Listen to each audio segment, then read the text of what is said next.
ये air condition studio में आप कराची में बैठे हुए हैं, पेंट कोट टाई लगा के, मैं यहां लाहौर बैठा हूं, यहां नहीं इसके अंदर नजर आ सकती। लोगों के दालान में जाके झांको, लोगों के घरों के अंदर झांको तो सही कि लोगों के अंदर वो गुर्बत, पसमानदगी, महरूमियां, मायूसियां, निजाम के खिलाफ गमो गुस्सा वो कुड़ रहे हैं।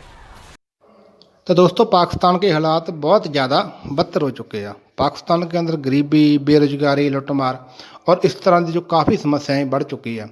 वही बातें पाकिस्तान के जो मीडिया वाले हैं वो लोग कर रहे हैं, क्योंकि पाकिस्तान की गवर्नमेंट पिछले कई सालों से जो अत्याचार के रास्ते पर चल रही है, अब उसका जो खमियाजा है वो भुगतना पड़ रहा है।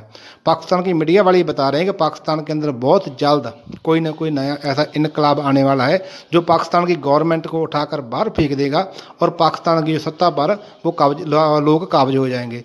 तो इससे हो सकता है कि पाकिस्तान के कुछ जो प्रांत हैं, जैसे बलूचिस्तान हुआ या जो गिलगिट हुआ, वो अपनी आज़ादी की मांग भी करें। तो आप इस वीडियो को देखिए। उससे पहले हमारी आपसे रिक्वेस्ट था कि आप हमारे चैनल को सब्सक्राइब ज़रूर कर दीजिए। असल में मसला ये है कि एक बहुत बड़ा हमाम है और सारे उसमें खड़े हैं, न सिर्फ सियासतदान बल्कि रियासती मुक़्तदरा के तमाम स्टेक होल्डर्स जो हैं वो भी वहीं मौजूद हैं और सारे के सारे मिट्टी पाव अमल में होते हैं शरीक। कभी कुछ चीज़ खोल देते हैं ताकि हम तमाशा देखें और हमें तमाशा दिखाकर फिर मदारी एक तरफ हट जाता है, फिर एक नया तमाशा शुरू हो जाता है। हमें जो स्टेक होल्डर्स हैं, इस मुल्क के अवाम जो हैं, उन्हें कोई चीज़ नहीं बताई जाती है और ना ही उनके सामने कोई चीज़ खोली जाती है। जो बहुत ज़्यादा बागी हो जाए, बहुत ज़्यादा आकर मुँह दिखाए तो फिर उसको एक तरफ कर देते हैं और जो ये कहे कि जनाब अच्छा सारा हलवा हमारे आगे रख दें और हम इसको खा लेते हैं, तो वो फिर उसको हर चीज़ ठीक नज़र आ रही होती है। और लेकिन मसला ये है कि चीज़ें ख़राब कहाँ से होती हैं।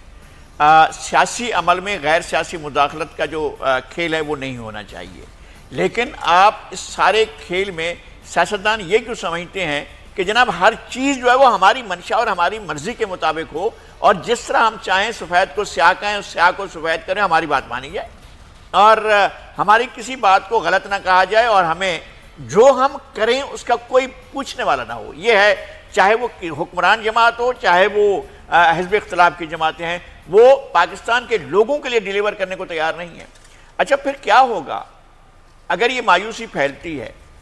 मैं नहीं मायूस होता हूँ, मुझे ये भी मालूम है कि अमीर अब्बास भी मायूस नहीं होते हैं, बहुत मायूस कौन हालात में भी हम मायूस नहीं होते हैं। लेकिन क्या ये ऐसे हालात नहीं हैं कि जब लोगों का सब्र का पैमाना लबरेज हो जाता है और लोग कहते हैं यार ये मरना तो है, हमारे पास सबसे कीमती चीज़ तो हमारी ज़िंदगी है, वो तो स्टेक पर है। वैसी क्या अगर कोई शख्स ये देखेगा मेरा बच्चा भूख से मर रहा है या इलाज ना होने से मर रहा है या प्रॉपर उसको देखे, उसकी केयर न किए जाने से उसका बच्चा या उसका ख़ानदान का फर्द या वो खुद मर रहा है, तो क्या कहेगा, क्या सोचेगा? और ये सोच अगर आगे बढ़ती है तो लोग कहेंगे यार मरना ही है ना, चलो फिर आप इनसे लड़ाई करके मरते हैं। तो क्या इस तरह नहीं हुआ है दुनिया में?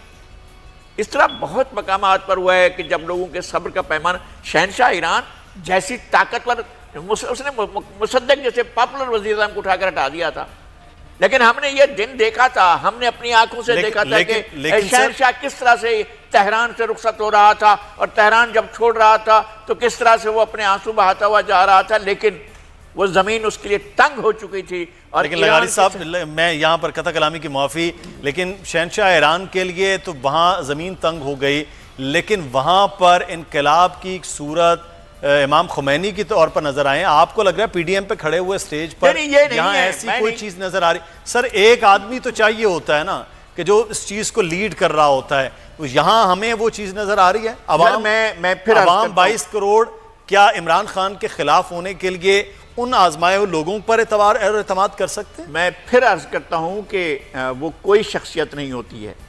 मैं फिर ये कहता हूं कि मासेस होते हैं, लोग होते हैं, जब वो बिल्कुल बेजार हो जाते हैं तो उठ खड़े होते हैं, फिर कोई ना कोई आ जाता है। यानी ये जो ईरान में मजहबी उलमा की बहुत बड़ी क़यादत है, वो ऐसा थोड़ी है कि बहुत पहले से परवान चढ़ रही थी। उनसे पहले तो तोदा पार्टी सबसे बड़ी पार्टी थी और उससे पहले जो है तोदा पार्टी ने तो इतना बड़ा ग्राउंड बना लिया था कि लगता था कि अब इनकलाब आने वाला है। लेकिन देखें बहुत से अवामिल और भी काम कर रहे हैं जिन्होंने तोदा पार्टी को एक तरफ किया, उसके हजारों लोगों को कत्ल किया। नमक की वो झील मैंने देखी है कम और तेहरान के दरमियान, जहां नौजवानों को हेलीकॉप्टर में लाद कर उस झील में फेंक दिया करते थे और कहते थे कि जनाब जो नमक, ये सारे के सारे नमक में नमक हो जाएंगे। होते रहे लोग, फिर उलमा आए और उन्होंने आकर इनकलाब का परचम लिया और फिर इनकलाब लेकर आए। देखें ऐसा नहीं होता है कि कोई नजर आ रहा होता है आपको, हालात होते हैं जो चीजों को उस तरफ ले जाते हैं और शख्सियात भी आ जाती हैं। हालात, अमीर अब्बास, क्या हालात उस नहज पर पहुंच गए हैं कि इस किस्म के इनकलाब की सूरत बने, चाहे वो फ्रांस का हो, चाहे वो ईरान का हो? क्या वाकई ऐसी सूरत है? और जो लगारी साहब कह रहे हैं कि वो हालात बनते हैं तो फिर लीडर भी पैदा हो जाते हैं, फिर वो चीज़ें तब्दील भी हो जाती हैं, आप एग्री कर रहे हैं कि ऐसे हालात पाकिस्तान में हैं? अगर आप लोगों के मसाइल को देखें मुदस्सिर, तो हालात तो किसी तौर पर उससे कम नहीं है। यानी इनकलाब फ्रांस जब आया था तो उस वक्त 99% लोगों के वसाइल पर 1% तबका काबिज था। जी हाँ। क्या पाकिस्तान में ऐसा नहीं है? जब फ्रांस में इनकलाब आया था तो जो लोगों की गुर्बत थी, जो किसानों की गुर्बत थी, और जिस तरह लोगों ने बेस्टाइल जेल के ऊपर हमला कर दिया था और बेस्टाइल जेल की दीवारों को गिरा दिया था, कैदी बाहर निकल आए थे, पूरे पेरिस के मुजाफात से लोग इकट्ठे हुए, उन्होंने जाकर जो किला वर्साय है वहाँ पर चढ़ाई कर दी थी और बादशाह लुइस 16 को और उसकी बीवी मैरी एंटोइनेट को घसीट कर बाहर लेकर आए थे और शांज़ेलीज़े पर लाके उनकी गर्दनें उड़ा दी थी, गिलोटिनाइज कर दिया था। हालात, गुस्सा लोगों के अंदर, गुर्बत, मसाइल, ये एयर कंडीशन स्टूडियो में आप कराची में बैठे हुए हैं पैंट कोट टाई लगा के, मैं यहां लाहौर बैठा हूं, यहां नहीं इसके अंदर नजर आ सकती। लोगों के दालान में जाके झांको, लोगों के घरों के अंदर झांको तो सही कि लोगों के अंदर वो गुर्बत, पसमानदगी, महरूमियां, मायूसियां, निजाम के खिलाफ गमो गुस्सा वो कुड़ रहे हैं। लगारी साहब ने इनकलाब ईरान की बात की। आज 19 जनवरी है, 17 जनवरी आज से 2 दिन पहले 1979 का वो दिन था जब रजा शाह पहलवी भाग गया था वहां से। 2500 साल बादशाहत का अमीन था और सिर्फ उसके खानदान की, पहलवी खानदान ने 65 साल बादशाहत कायम की थी। भाग गया था वहां से जब लोग उठे थे। तो निहत्ता था खुमैनी जब लैंड किया था पेरिस से तेहरान के मेहराबाद एयरपोर्ट पर, कोई फौज नहीं थी उसके साथ। और जब जहाज होवर कर रहा था मेहराबाद एयरपोर्ट पर तो उसे बीबीसी के रिपोर्टर ने पूछा, थॉमस सिम्पसन ने, कि भाई तुम्हारे पास तो कुछ नहीं है, ये इतने लोग कहां से नीचे से आ गए? उसने नीचे से झांक के देखा, कहा हे चस्त, मुझे कोई परवाह नहीं है कि मेरे साथ कोई है या नहीं है। ना वो लीडर यहां पे है और ना ही बदकिस्मती से वो कौम यहां पर है। जहां तक मसाइल, इश्यूज की बात है, प्रिविलेज क्लास जो है, हम भी प्रिविलेज क्लास का हिस्सा है। हम सब प्रिविलेज, मैं खुद आपको कह रहा हूं कि हम कसूरवार है इस निज़ाम, हम भी प्रिविलेज क्लास का हिस्सा है। सही। हम अपने काम ताल्लुकात से करवा लेते हैं, हम अच्छी तनख्वाहें, हम असर और रसूख के हामिल लोगों में शामिल हैं। लेकिन एक अक्सरियत जो है वो किस कर्ब से गुजरी। मैंने आपको कहा ना, आज सानिया साहिवाल की दूसरी बरसी है। किसी को याद है कि वो 3 बहन भाई जिनके मासूम कलेजों के सामने उनकी 13 साल बहन को और मां बाप को गोलियों से भून दिया गया था? वो ट्वीट याद नहीं हमारे रियासत मदीना के हुक्मरान को जो उन्होंने की थी कि मैं वापस आके हिसाब लूंगा? वो बरी हो गए। कोई आज बात कर रहा है उनकी? सही।